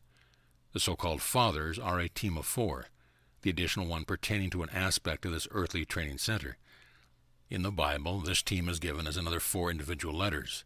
They differ from mother letters. A biblical term for the four-letter team is called a tetragrammaton, from the Greek meaning simply a four-letter structure. This four-letter Bible term is not a word. It is not intended to be translated as a word and is not to be enunciated as a word. It is an acronym, an ideogram. If translation is attempted, it is mainly as Lord and as God, and even sometimes as Jehovah or Yahweh. To indicate significance of the four-letter term, the letters will be considered as numerals in the order of 1, 2, 3, and 4. Letters 2 and 4 are the same, identical letter joined by letter 3. Letters 2 and 4 represent esoterically another team, of the inner unified with the outer. It is this tying together, this unifying, this join that forms a team. Inner acronym linking symbolize a bond, a marriage, a unifying of heaven with earth, soul with body, or spirit with matter. A spiritual progress progresses. Such a symbolic team becomes a harmonious oneness, both aspects working together to support each other. Religion in terms of spiritual growth should be that link-up as represented by the acronym letter 3 as to provide a highly harmonious unity, the sacred marriage of the inner with the outer, of the soul with the beast. This is an almost impossible task for religion, which task may improve a bit with age of a person. What is vitally needed for effecting that link, that marriage, that unity, must receive support from what itself is a living creature with a lifestyle of its own to protect and defend. More effective task improvements may come through association and observation of others who have already attained a measure of unification. The above observations are only words. Experience is assuredly far more effective. Religion does actually provide a means toward unity. It can develop in terms of generating a strong belief, a belief of the heart in God. Human creativity is invoked by what is deeply and sincerely believed. It matters not what it is that one believes. It is the belief itself that generates the pregnant seeds of creativity, seeds that shall bear a creative harvest. If you can believe that what you strongly desire has, as a result of that belief, already occurred in spirit, then it only requires that you patiently wait in that belief for your desire to manifest in this earthly world, where it requires small amount of time and space for when and where a harvest will come. The belief in God may in itself be most gratifying. Observe, too, what kind of seed you may be planting. As long as the earth remaineth, seed time and harvest shall not cease. Genesis 8:22. A new day. You may have often heard the ordinary expression of, "There's a new day coming." So there always is. Yet that new day might be a fresh morning, another 24-hour span, or a generalized period of days, months, or even years, as it is in the book of Genesis. The yogis tell of a cycle which they call a yuga, that is an earth cyclic period of 25,000 or 26,000 years. Whether it is actually 25 or 26 makes little difference to us right now, since the error amounts to a mere 0.004% or less. The Yuga cycle seems to arise from the wobble of the Earth's axis of rotation about its gravitational center. This wobble is about circular, its full cycle being the 25,000 or 26,000 year period. The past Yuga cycle changes was about when the Mu disaster occurred. Our Earth may be in a pregnancy again for just such another disaster's rebirth. A large asteroid has recently been detected in space as seemingly directed toward our Earth orbit. A near miss could change the number of days in the year as happened once before. Whether such a near miss was inside or outside the orbit would result in either an increase or decrease of the days per year. Our Earth might even return to its old 360-day year. But if indeed there is such an asteroid winging its way toward creating another catastrophe for us here on Mother Earth, its imminence is not known well enough to adequately raise our primary concerns. But there are definite signs within events presently on Earth to raise a primary concern of a coming episode, as possibly prophesied and currently in progress. The coming episode, which is presently building to a climax, is cleverly hidden as possible prophecy within the final book of the Bible. It is in Revelation 16:16 that makes specific reference to the Hebrew language, where its meaning may become decipherable. A key English word is Armageddon from the King James Bible, or apocalypse from the Septuagint of the early Greek translation. The word is implied by Strong is derived of two parts, 2022 and 4023, of har meaning mountains or hill, plus megiddo or megadon meaning rendezvous or assemblage. Thus is possibly a high-level gathering. In translation, this may even become considered as perhaps of troops or armies. We must bear in mind that our Bible is fundamentally a spiritual work of spiritual qualities, which may not be too evident amidst our materialistic surrounding. The word Armageddon has been indicated as being a worldwide battle, possibly since an earlier verse of Revelation 16:14 refers to a battle of the great day of God Almighty. However, the term translated as battle actually means an energetic activity, or an excessive stirring about. It might not be a battle of war or even toward one of all. The included reference to the Hebrew language for Armageddon is a potent indication that its veiled meaning may well lie covered therein. For Armageddon, its first Hebrew part, 2022, derived by Strong is equivalent English, HR or HRR, that means elevated conceptive thought. The latter part, 4023, in equivalent English is MGDVN, or MGGDVN. First letter M is a prepositional prefix meaning from or out of. The remainder is a union of two roots that would indicate a massive inner dissension. This Armageddon may be an engulfing personal revolt that is stimulated by inner conceptive or creative thought, perhaps like a violent union strike extended toward worldwide engulfment. In its elevated religious sense, Armageddon may be an engulfing spiritual cleansing of humanity, while in its material sense, an ethnic or genocidal cleansing, including famines, wars, and plagues such as the HIV. All these are now in progress toward correcting an overpopulation in this world of ours. Even Mother Nature is playing a part in this current cleansing, to reduce pollutants implanted by humans into the water, soil, and atmosphere. Our Earth, too, has now entered with wild weather patterns, floods, droughts, volcanic eruptions, and earthquakes. Mankind's structured financial world is feeling this overall cleansing as well, with business bankruptcies, bank failures, national debts, depressions, recessions, and monetary devaluations. Basically, it is still the human drive of greed and supremacy over others where this cleansing is now at work in all areas affecting mankind. For hundreds of years, soldiers have been the pawns with which all nations have played their checkered games of greed and aggrandizement. Now it includes finances where world politics have become involved. It may not be for us presently to know how all this will turn out. The political effort amongst such disarray between humans, workers, or nations is that of working out some kind of satisfactory compromise. Yet spiritual principles indicate that a compromise alone does not provide the needed cleansing of that which initially gave birth to the disarray. Compromise can serve effectively only as a temporary expedient, while a basic cleansing is being generated.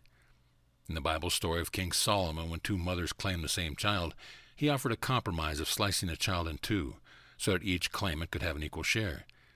It was not the compromise that worked. It was the cleansing of a greedy claimant. Within spiritual perception, a permanent solution can be attained by a merging, a unification between the diversely cleaving forces. Again, first to be achieved, however, is a cleansing need within opposing forces. From such a unified human world born of an inwardly cleansed mankind will then brightly shine out for all a fresh and clear new day. On that glorious new day will the God within each of us, then unfettered by a beastly dominance, radiate forth as the image and likeness it was initially intended to be. It will be like a back to square one, but with an open heart of caring and tolerance for all others, to creatively employ our divine capability to create a new and more advantageous human society. End of chapter. End of book.